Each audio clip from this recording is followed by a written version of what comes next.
brought you by Silver Pumps and Motors. Top quality और consistent performance के लिए सिर्फ सिल्वर पंप्स नाम याद रखना।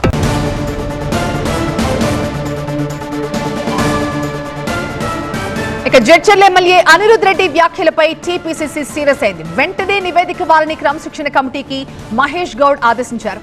సోమవారం జరిగే క్రమశిక్షణ కమిటీ భేటీలో అనిరుద్ రెడ్డికి షోకాజ్ నోటీసులు ఇచ్చే ఛాన్స్ ఉంది.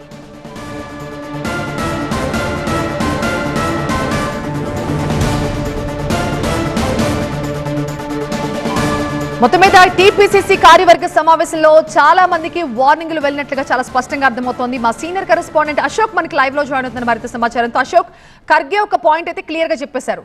మీరు గ్రూపులు కడితే నేను భయపడతానని మీరు అనుకుంటున్నారేమో, సవాలే లేదు, అట్లాంటి పరిస్థితి ఉండదు అని చాలా క్లియర్ కట్ గా చెప్పారు. సో ఆ గ్రూపులందరికీ ఈ మెసేజ్ స్ట్రైట్ గా వెళ్ళినట్లేనా?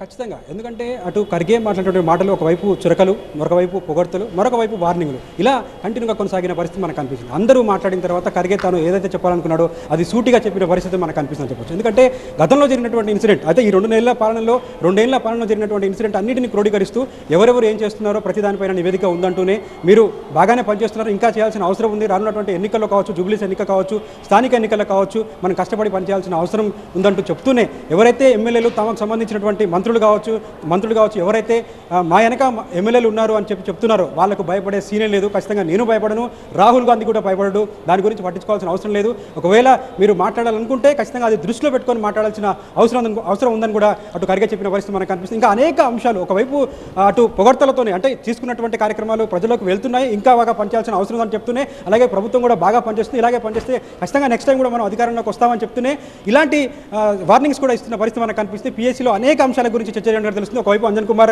మాట్లాడడం కావచ్చు, యాదవ్లకు సంబంధించిన దానిపైన క్లారిటీ లేదని చెప్పి, ప్రభుత్వంలో సముచిత స్థానం లేదని కూడా ఆయన మాట్లాడే పరిస్థితి కనిపించింది. మిగతా నాయకులు కూడా తమ ఒపీనియన్స్ తెలియజేస్తారు. బట్ చివరికి మాత్రం ఖర్గే మాత్రం స్వీట్ గానే వార్నింగ్ ఇచ్చిన పరిస్థితి మనకు కనిపించింది. రేవంత్ రెడ్డి కూడా కొన్ని విషయాల్ని చాలా సీరియస్ గానే చెప్పినట్టుగా అర్థమవుతోంది. అండ్ జడ్చర్ల ఎమ్మెల్యే అనిరుద్ రెడ్డి వ్యాఖ్యల మీద టీపీసీసీ చాలా సీరియస్ అయింది. ఆయనకి షోకాజ్ నోటీస్ ఇచ్చే ఛాన్స్ కూడా ఉన్నట్టుగా తెలుస్తోంది. దీని గురించి ఇన్ఫర్మేషన్ ఏంటి?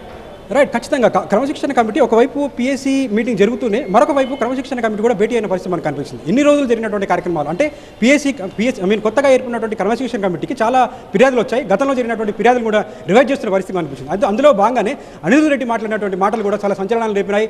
అటు గతంలో ఆయన 10 మంది ఎమ్మెల్యేలతో కలిసి ఒక మీటింగ్ పెట్టడం కావచ్చు, అలాగే నిన్న మాట్లాడినటువంటి మాటలు కావచ్చు, పూర్తి స్థాయిలో ఒక కలకలాన్ని రేపిన పరిస్థితి కనిపిస్తుంది. సో దీనికి సంబంధించి పీసీసీ స్పందించిన పరిస్థితి మనకు కనిపిస్తుంది. ఆయన అటు మల్లు రవికి క్రమశిక్షణ కమిటీ చైర్మన్ మాట్లాడుతూ ఖచ్చితంగా దీనికి సంబంధించి ఒక నివేదిక తెప్పించుకోవాలని కూడా నివేదిక తెప్పించాలని చెప్పి కూడా చెప్పిన పరిస్థితి మనకు కనిపిస్తుంది. మండే రోజు ఏదైతే 11 o'clock ఒక మీటింగ్ ఏర్పాటు చేసుకున్నారో ఆ మీటింగ్లో అనిరుద్ రెడ్డిని పిలిచి మాట్లాడే అవకాశం కనిపిస్తుంది. ఆయనకు షోకాజ్ నోటీస్ ఇచ్చే అవకాశం కూడా కనిపిస్తుంది.